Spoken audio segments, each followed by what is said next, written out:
Depression, ADHD. Yeah. Both weren't invented till the 90s. Uh-huh. What did you think it was, and how happy were you when you found out it was a thing that could be treated? Very relieved, I think, because, I wrote a book called Dear Mrs. Fitzsimmons, and it was a collection of letters that had been sent home from my teachers about my behavior. And my mom saved them all, saved all my report cards. And I was a D student in high school, so I was always on academic probation. So how'd you get into BU? High test scores, SATs were very high. Got it. And so I basically got letters sent home every week, progress reports, and they would be hilarious because it would be always, Greg's asleep at his desk, Greg's staring out the window. I was high a lot, but it was really the ADD. It was like— This is grade school, high school? High school. Got it. And I just could not focus, could not pay attention, felt stupid, struggled. And then when I found out about ADHD, it checked every one of those reports.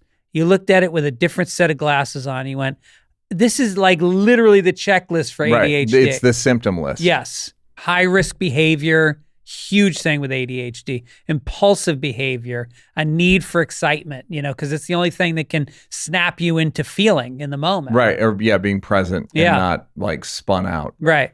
And did you get medicated? I've been on Adderall for 15 years or so. Every day? Most days, like maybe 3 or 4 days a week. Do you decide when, or like busy? Yeah, if I got a day where I'm playing golf and going to dinner with some friends, I won't take it. You'll take 2. Okay. I'll take 2. You should see me play. I run to the ball. It's fucking Those guys great. It's really good. People don't get it. I swing twice as many times. And but then if I've got a lot of shit to do, I take it and I get it done. Like Mondays, always on Monday. Yeah. Take Adderall and don't jerk off. Those are my 2 rules on Monday. Good rules to live by. Yeah. And the depression part we've talked about on your podcast a bunch, but how did yours manifest itself? I think with alcohol at first. I think I medicated with alcohol, which is why I quit so many years ago. When did you quit? I think I was right around the time, right before my dad died, about a year before my dad died. So I was probably like 24. But I started when I was like 12, and I just drank all the time. And you knew, and you could notice this is better. You felt like this is better. Absolutely. Yeah. And where are you getting beer at 12? And where are you drinking it? My friends and I went out 5 nights a week. And, again, with the fake IDs, like our IDs, we got them at Sex World down in Times Square for like $15. Right, but you're Irish, so you look 8. Oh, yeah. No, my friend David Aranguren, who's Colombian, he would usually get the beers. I had a moped, and I'd give him my moped, and he'd go down to the bodega down on Cortlandt Street, and he'd pick up the beer, and then we'd go. We had all these spots in Tarrytown. There was the Bleachers, there was Eagle Rock, there was the Gazebo, there was the Zoot, there was the Hot Spot. We had all these spots, and on any given night, you would wait on the benches out front and in front of the Gristedes. And you'd hope that a friend drove by who had a car, usually an older kid. Okay. And then by older, 17? Yeah. Yep. And then they'd pick you up, and you'd go pick up booze, and you'd usually pay for it because they had the car. And then you would go to these spots in rotation, and you'd bump into other kids all night. And then everybody would drive drunk, and you'd go home. Or I would go home at 11 at my curfew, and then This is a school night curfew? Oh, yeah. So you were allowed school night was like 10, weekends you were allowed was like to 11. go out on school nights? Yes. Unbelievable. And then I would walk. I bet the amount of kids now that are allowed to go out on school nights in America is under 1,000. Allow is a strong word. I think didn't notice. Got it. Negligence. Yeah. And then I would go out the window. Was your dad a drinker? He was an alcoholic. Okay. Yeah. So he was serious. Yeah. And your mom, just codependent? She liked to drink, but not an alcoholic. Okay. But it was part of the culture that I grew up in. Yeah. And all my friends, I look back now and I realize, holy shit, every one of my close friends had a parent that was binge drinking at home every night. It was like we found each other. Yeah. Like children of alcoholics have the same dynamics and they find each other. And so I would go in and I would go right out my window and I'd go back out again. I'd get on my moped and I'd fly around town. And I used to smoke in my bedroom in high school. Really? Yeah. Because there was my brother had figured out that my brother Danny figured out that if you open a window in the winter, the just draft immediately goes out. Interesting. So you could just stay by the window. Yeah. But by the way, it still stunk like smoke, and my mom just didn't want to believe that. So you were just drinking, self-medicating, whatever you want to call it. Yeah. Are your parents self-medicating? Do you know what I mean? Like we go alcoholic, and then when it's us, we go self-medicating. And Yeah. you might say alcoholic of yourself. So. I think my dad had a very traumatic childhood, so I think he was dealing with drowning himself out of those feelings. Yeah. And yeah, I mean, he died young. He was 53 when he died, and I don't know if he ever would have really quit drinking. I don't. Again, we go back to like what tools our parents had. Yeah. And I don't know that it was in his consciousness that alcoholism was a disease. Yeah. How would he have known? I mean, because he crashed a car into a tree and died, and then was brought back to life by the paramedics because he would get DUIs, because he would get into bar fights. But they would just call that luck back then. Right. They still want, and you don't go, fuck, he probably didn't want to do the thing he probably drank the wrong thing that night. Yeah. It was like, I had whiskey, I should have had wine, like those alcoholic justifications. Yeah. So once you stopped drinking, had to start dealing with your nervous system. Yeah. And then you realize, like, I tend to be, what was it, negative?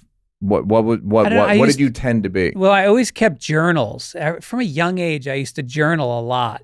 And I go back and I read them, and it was like, it was the same thoughts I have now about just the hopelessness of life and alienation and loneliness and stuff that I latched onto instead of it didn't flow through me.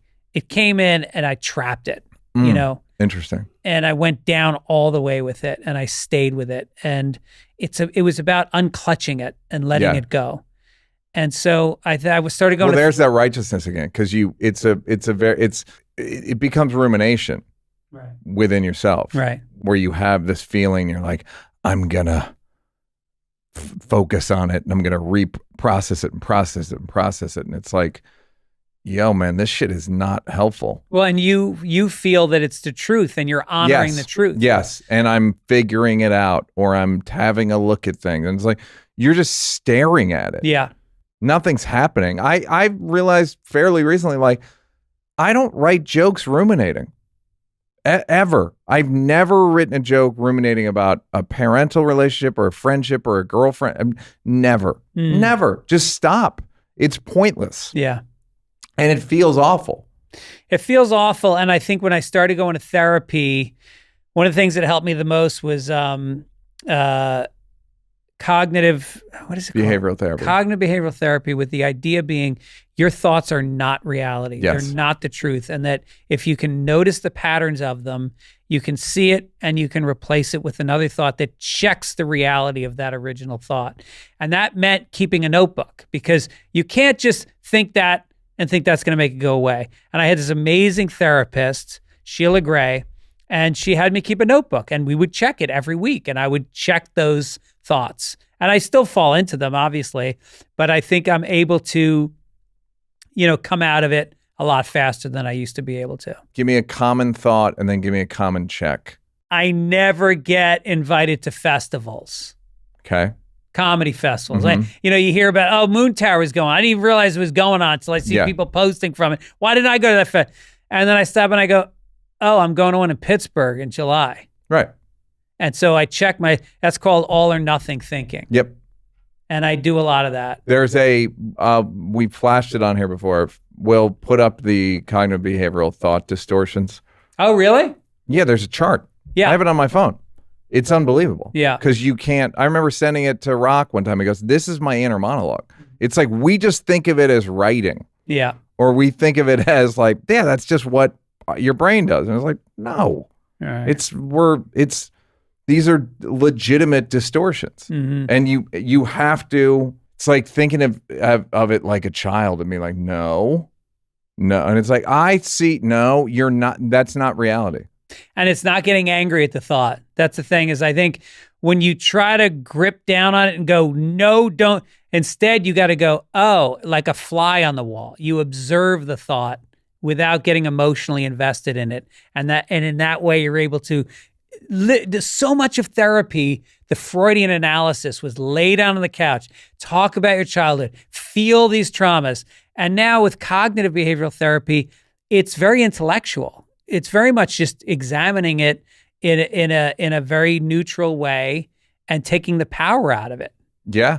And even there's another type of therapy called internal family systems, which is you basically empathize with the part of your brain that is doing that. And you even give it's like a character. So internal family systems, it's the family in your head. Yeah. It's not your family. It's not your birth family. It's like literally, it's like a sitcom. It's like a negative sitcom. Right. And you name and you go, and you literally say, hey, what do you want? And it's like, what's the part of your brain, we'll call it Marin, who wants to believe that who wants to point out that you never get invited to festivals?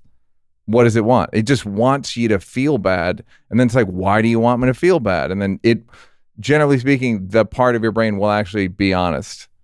Be like, cause it's safer and you're used to that feeling and these new feelings. And that's why people quote unquote fear success, which I never believe. But well, it is funny because you go, why do you want it is a great question. Have you been to festivals? Yeah.